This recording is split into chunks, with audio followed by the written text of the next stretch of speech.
What is up, YouTube? Today I'm coming back at you with another video, and today's video is going to be a little bit different. Today I'm going to be doing a what's in my camera bag video just because I've been getting a lot of questions about what I film with to do my videos and my digital photography stuff since I haven't really touched on that much.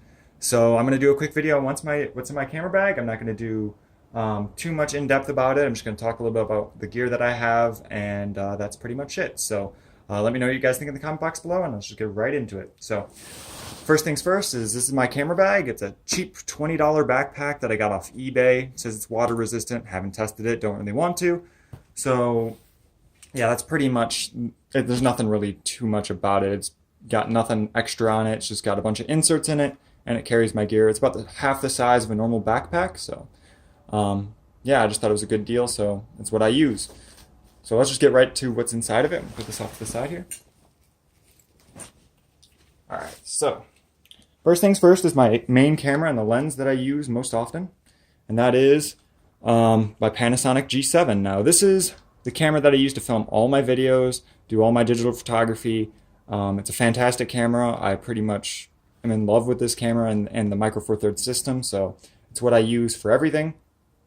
If you want a more detailed review about it, there's tons of stuff on it online. I recommend checking out those because it's a great camera and you can get it at a pretty decent price nowadays. My favorite thing about it is the amount of buttons it has and the amount of manual dials, just because I prefer to have all my settings and stuff accessible through buttons and dials because I think it's much faster than going through menu. So that's pretty much the camera. Right now I have a tripod plate attached to it for my tripod, and I have detachable sling mounts here for my strap that I have right here. It's a third-party strap. It's pretty nice. The lens that I keep on here at all times is the Panasonic 25mm f1.7. It's a standard prime lens. It's my go-to lens when I'm just out and about run and gun shooting. It's really nice. It's pretty sharp for what it is. You can get it for like $160 now. At f1.7, it's very usable, very sharp. It has the equivalent depth of field in 35mm of I think it's 3.4. And the equivalent focal length is your standard 50mm. So it's standard prime. It's really nice. It's got a plastic build, but you know, for what it is, it's definitely sharp enough, and you can't really go wrong for that price. So that's my go-to run and gun setup right there, and I'll get into some of my other lenses. So like I said, if you wanted a more detailed review, you can just leave me a comment or something. I might do a detailed review, or you can go just check out some other people's reviews. Alright, so the next lens that I have is the one I use for portraits. I do plan on upgrading this eventually, but for now this is the one I use. It's a decent portrait lens, but there is better stuff out there. Alright, so I have a Sigma 60mm f2.8 prime lens. This is the art version. I don't think this one had a non-art version. I really like this lens. This is an extremely sharp lens. It's incredibly sharp at f2.8, so at wide open you can use this pretty much all the time. It's got a metal build. It's very fast focusing. It's very quiet. It's really nice. There's a front element. Now, I do want to upgrade this. I really wish Sigma would release a 60mm f1.4 like they did for the 16 and 30mm, but I don't know when that's going to happen or if it's going to happen, because I know this one's not the most popular in their lineup because of the long focal length. But it's a really nice lens, definitely worth checking out if you are into a portrait and want a cheap portrait lens. I think you can pick it up for $230 new, and it's a really nice lens to have in my bag. So I use this one not as much as I used to, but it's really nice lens to have. All right, the next lens that I have is the most expensive one that I own right now, and it's what I use for wildlife photography. This is my main wildlife lens, and I'm really happy with it. It produces amazing results, and that is the Panasonic 100-300 Mark I version. I have the Mark I version just because you can pick the Mark I up for like $400 as opposed to the $700 of the Mark II, and they produce the exact same results. Just the new one has Power OIS, which is a newer version of their image stabilization, which gives you an extra stop. But the Mega OIS does perfectly fine. It does really well, so I'm not really too upset about that. There's the front element there.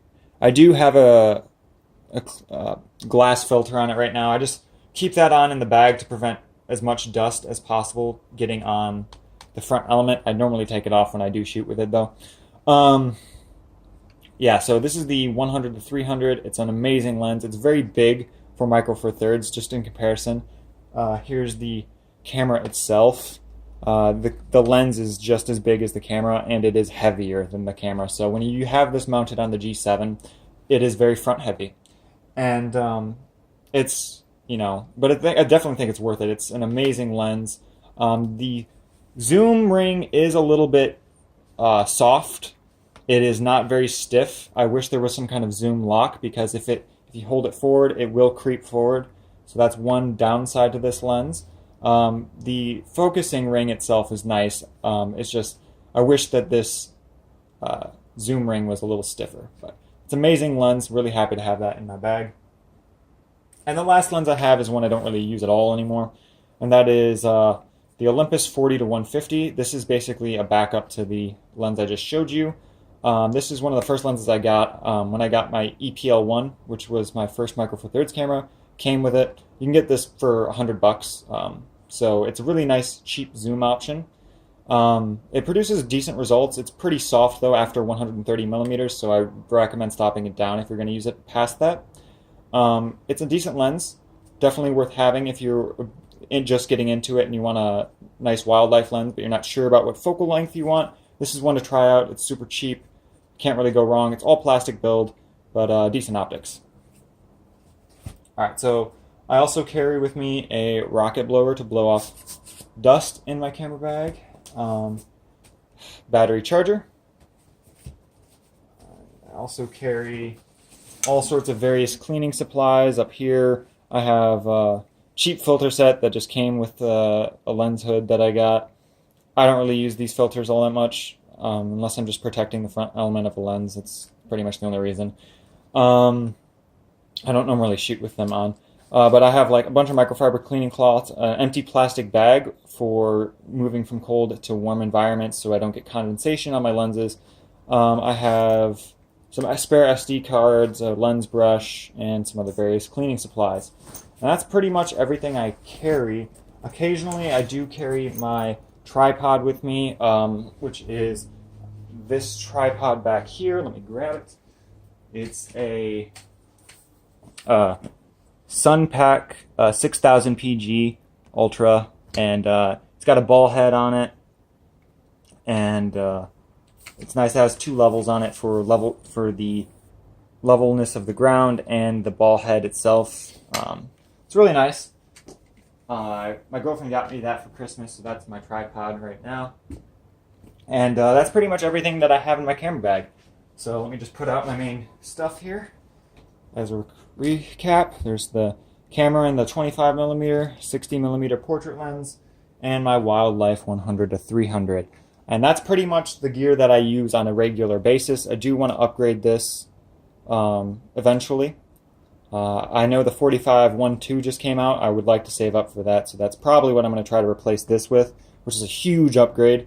And other than that, this is pretty much what my setup's going to be for the foreseeable future. After I get that 45-1.2, I'm pretty sure that that's going to be the end of me upgrading for quite a while, because I have all my bases covered, and that's all I really need. So that's all I have for you guys. Let me know what you guys think of my camera setup. Oh yeah, just for quick reference, I use my 25mm for filming my videos normally. That's what the quality that you'll see on my YouTube videos, my recent YouTube videos, I should say.